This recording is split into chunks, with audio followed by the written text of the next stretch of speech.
şey Türkiye için, her şey memleketi için, her şey Türkiye için, her şey memleketi için, her şey Türkiye için, her şey memleketi için, her şey Türkiye için.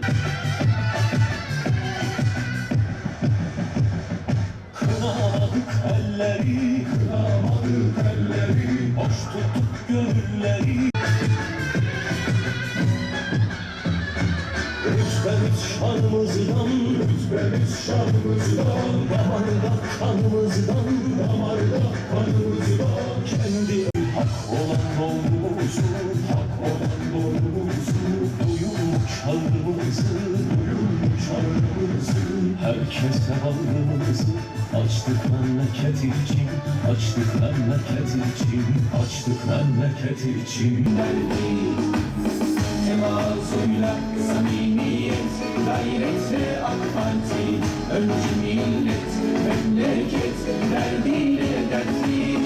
Temasıyla samimiyet, gayretle AK Parti, öncü millet, memleket, tüm derdi.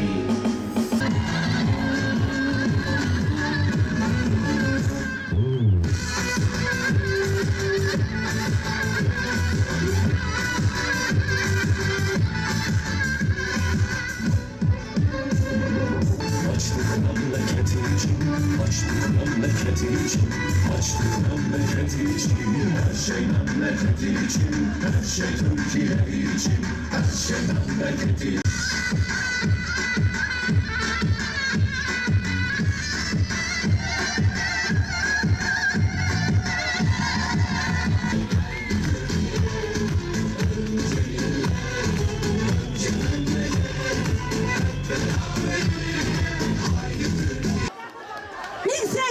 Açılışı, şu duvarların dili olsa da konuşsa, şu tavanların dili olsa da konuşsa, bir şey söylüyor bize bu meydan bugün. Ne diyor? 31 Mart yeni bir zaferin işareti olacak inşallah diyor. Çok değerli Gaziantep'li hemşehrilerim, Şahin Bey'in, Şehit Kamil'in, Karayılan'ın, Özdemir Bey'in evlatları, değerli hanımefendiler, beyefendiler, sevgili gençler, hepinizi sevgiyle, saygıyla selamlıyorum. Hoş geldiniz, sefalar getirdiniz. Hangi partiye oy vermiş olursanız olun, bugün Gaziantep'te esnaf kardeşim, işçi kardeşim, iş adamı kardeşim, bu ülkede, bu şehirde emeğiyle çalışan bütün kardeşim, Gaziantep istikrarını sürdürürse bütün herkes kazanıyor. Eğer Gaziantep huzursuzsa herkes huzursuz oluyor. İstikrarsızlık olursa, işsizlik olursa parti martı ayrımı yapmıyor. AK Partililer istikrarlı, öbürleri istikrarsız değil ki. Eğer bir şehirde, bir ülkede huzursuzluk varsa, işsizlik varsa hepimiz bundan istifade ediyoruz. İyisini de kötüsünü de. Eğer istiftah edemiyorsa CHP'lisi de istiftah edemiyor. Saadet Partilisi de, DSP'lisi de, diğer hangi partili olursa olsun. Ama iyilik olursa, huzur olursa, istikrar olursa hepimiz kazanıyoruz. İşte Cumhur İttifakı sadece AK Parti ve MHP değil, bütün partili partisiz herkese bir çağrıdır. Gelin hep beraber Gaziantep'i büyütelim çağrısıdır. Gelin hep beraber Türkiye'yi büyütelim çağrısıdır. İşsizliği sona erdirelim. İstikrarı devam ettirelim. Huzuru daha da artıralım kavgasıdır, sevdasıdır.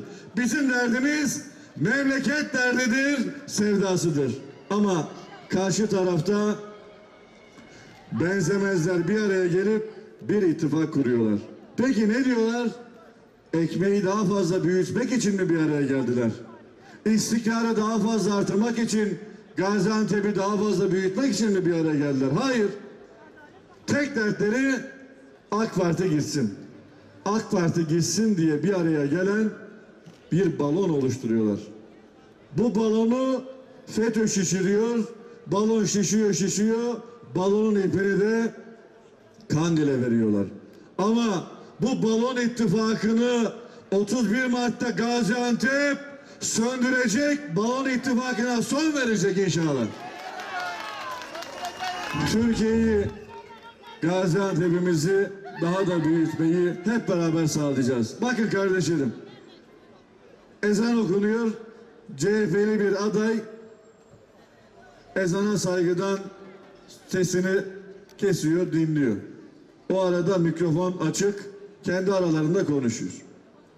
Neler söylediğini herhalde görmüşsünüzdür, duymuşsunuzdur. İmamla dalga geçiyor, hocayla dalga geçiyor. Oyumu şuna vereceğim, buna vereceğim diyor. Bu milletimiz elinde mikrofon varken değil, mikrofon yokken bu CHP'nin ve bu ittifakın bunların ne anlama geldiğini, bunların makyajının olmadığı zamanları da çok iyi bildiği için 31 Mart'ta Cumhur İttifakı'nın yanında dimdik durmaya devam edecektir. Ben öyle inanıyorum. Oyunlar kurmak isteyenler var. Yine tuzaklar kurmak, ülkemizi, birliğimizi, beraberliğimizi bozmak isteyenler var.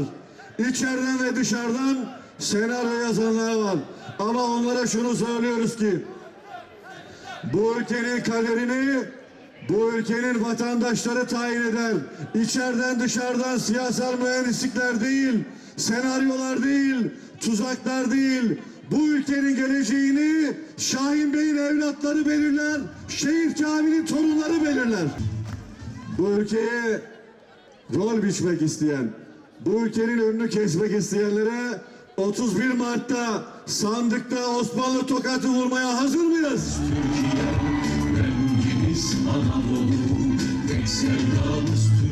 Değerli kardeşlerim, terörü bitirdik. Ülkemizin birliğini, beraberliğini bozmak isteyenlere, Türküyle, Kürdüyle, Arabıyla, Lazıyla, Çerkeziyle kazdıkları çukura gömmeye çalışırken birliğimizi, huzurumuzu, teröristleri o kazdıkları çukura gömdük, gömmeye de devam edeceğiz. Bizim, can bizim, İzmir bizim, an bizim. Bizim mücadelemiz teröristlerle. Vatandaşımızı her zaman ekmek gibi, su gibi aziz bildik, korumaya da devam edeceğiz. Özgürlüklerini, haklarını genişleteceğiz. İnşallah ekonomimiz daha da iyi olacak ve Türkiye'de güneyimizde bir terör koridoru kurulmasına asla izin vermeyeceğiz. Kim Gaziantep'e, kim kilise, hemşerilerimize, vatandaşlarımıza huzuruna kastederse bilsin ki karşısında Cumhur İttifakı hükümetimiz terörü kaynağında kurutarak en büyük cevabı vermeye hazırdır. Dün olduğu gibi yarın da bu kararlılığı sürdüreceğiz. Hiç kimse vatandaşımızı terör operasyonlarıyla, terör saldırılarıyla hiçbir şekilde rahatsız edemeyecek. Onlara karşı her türlü planımız hazırdır. Vatandaşımızın başını öne eğdirmeyeceğiz. Daima dik tutacağız. Rabbim sizlerin eksikliğini göstermesin diyorum. Hepinize ayrı ayrı tekrar teşekkür ediyor. Selam ve saygılarımı sunuyorum. Allah'a emanet olun. Allah yar ve yardımcımız olsun.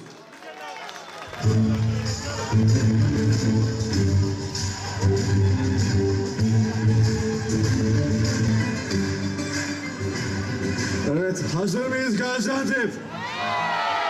Hadi hayırlı uğurlu olsun. Ya Allah, Bismillah.